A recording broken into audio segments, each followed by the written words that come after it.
Madam आपका शुक्रिया। Budget की स्पीच में फाइनेंस मिनिस्टर ने 4 बिरादरियों का जिक्र किया। भारत की सबसे बड़ी अक़लियत मुसलमान है 17 करोड़। मैं हुकूमत से जानना चाहता हूं कि क्या 17 करोड़ मुसलमानों में गरीब नहीं है, नौजवान नहीं है, किसान नहीं है, ख़वातीन नहीं है?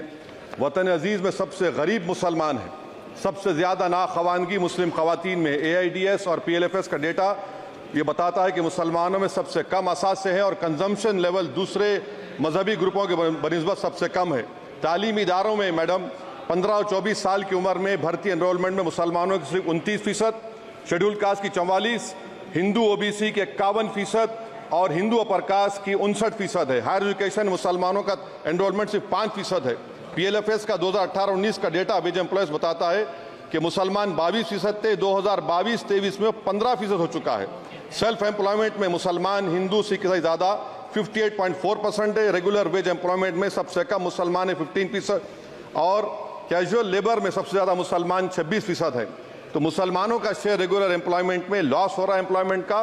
मुसलमान नौजवानों का ना रोज़गार मिलता है, ना तालीम के मौक़े, ना हुकूमत उनको कोई तरबियत सहूलत दी जाती है। मैं मोदी हुकूमत को एक मुसलमानों का अछूत बना दिया है, ना कोई सियासी नुमाइंदगी है, ना मुल्क की तरक्की में इनका कोई हिस्सा दिया जा रहा है। मैं मैडम माइनॉरिटी वेलफेयर मिनिस्ट्री में 2023-24 में 38% की बजट में कमी कर दी गई, 5,000 से 3,000 करोड़ कर दिया गया। इस साल के बजट में सिर्फ चंद 100 करोड़ का इजाफा किया गया, मगर 23-24 के बजट के लेवल पर पैसे मुख्तसर नहीं किए गए। ये मोदी हुकूमत की बदनीयती और झूठा कमिटमेंट है, झूठा कमिटमेंट अक़लियतों के ताल्लुक से। तालीम के उस अक़लियती स्कॉलरशिप मैडम अक़लियतों के गरीब तलबा और तालिबात को जियाती रकम में कमी कर दी गई। 2019 में मोदी ने कहा था कि 1 करोड़ स्कॉलरशिप दिए जाएंगे, अब सिर्फ 58 लाख दिए जा रहे हैं। 47% अक़लियती एप्लीकेंट्स को हर साल स्कॉलरशिप से महरूम कर दिया जा रहा है। 10 साल से मैं कह रहा हूं कि डिमांड ड्रिवन करो। डिमांड ड्रिवन के लिए सिर्फ 3,000 करोड़ की जरूरत है, मगर ये हुकूमत सच्चाई को और ईमानदारी से काम नहीं कर रही है। 2007 और 8 से माइनॉरिटी स्कॉलरशिप का नंबर इजाफा नहीं हुआ है। Pre matric scholarship madam Kundu committee ने कहा कि मुसलमानों में drop out rate primary level पर होता है, तो हुकूमत ने 9th क्लास से प्री मैट्रिक स्कॉलरशिप पैसे दे रही है। NDMC की इक्विटी मैडम 800 करोड़ एक मजाक है। PMGAV के में 910 करोड़ दिए गए। सारी दुनिया जानती है कि जहां मुसलमान बसता है गांव में, शहर में, वो अंडर डेवलप एरिया है और आप मजाक कर ऊंट के मुंह में जीरा देकर। हज में 97 करोड़। हज कमेटी एक रुश्वत का मरकज बन चुका है। प्राइवेट टूर ऑपरेटर्स के एक लाइसेंस के लिए पैसे देना पड़ता है, बिल्डिंग सिलेक्शन के लिए पैसे देना पड़ता है, मीना मुजदलफा में कंपनी के सिलेक्शन के लिए पैसे देना पड़ता है। मैं हुकूमत से मुतालबा करता हूं कि ख़त्म किया जाए और CBI से इंक्वायरी करवाई जाए।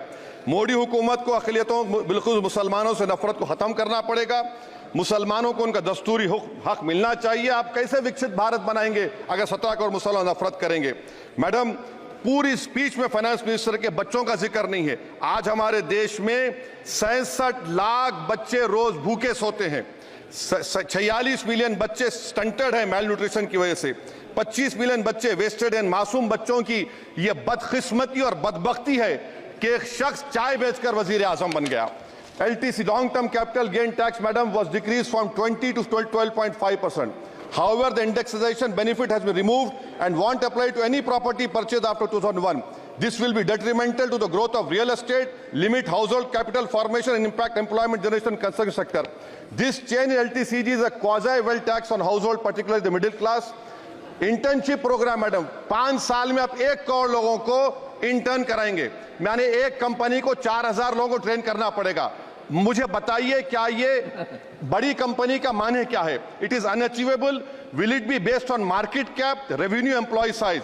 May be prime minister Modi is saying to Agniveer to do internship after 4 years of service in armed forces. Madam, 21 billion people have given up all hope and stopped looking for jobs. This brings down to 9% eligible population that is either employed or they're looking for jobs. Maybe finance minister can introduce a Berozgar tax and tax the unemployed as well. No significant increase for social welfare, healthcare.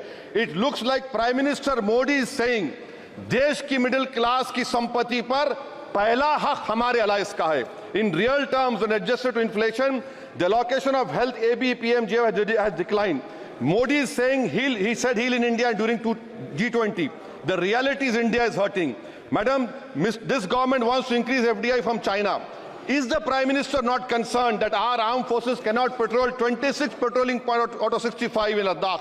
Maybe the Prime Minister wants the Chinese monopoly Indian markets. Import from China have crossed 101 billion 2024. Prime Minister Modi says Khelo India, but in reality the budget has shown that Modi government policy is Jhelo India. गरीब, middle class, farming, city developers, men and women, सब मोदी को झेल रहे हैं. Madam, in the current financial year, in February 5th, 15,993 MSMEs have been closed. Total MSCs closed have 35,680. Andhra Pradesh bifurcation. This parliament passed a law. For last 10 years, Modi government has shown their intellectual dishonesty in not giving ITR, IIM, Bayaram Steel Factory, Railway Corridor Khazipet, recognition of Palmaru as National Irrigation Project. This shows intellectual dishonesty of this government. Madam, I end my speech by quoting a famous poet, and I'm amending certain verses. 133 crore इंसानों, जिंदगी से बेगानों, सिर्फ हुक्मरानों ने हक तुम्हारा छीना है. खाक ऐसे जीने पर यह भी कोई जीना है. बेशऊर भी तुमको बेशऊर कहते हैं. सोचता हो ये नादान कैसे हवा में रहते हैं. 133 करोड़ इंसानों, कब तक ये खामोशी? चलते फिरते जिंदानों, गरीब खवातीन, नौजवानों, किसानों से रोने की सदाएं आती हैं. जब शबाब पर आकर खेत लहलाता है, किसके नयन रोते हैं, कौन मुस्कुराता है?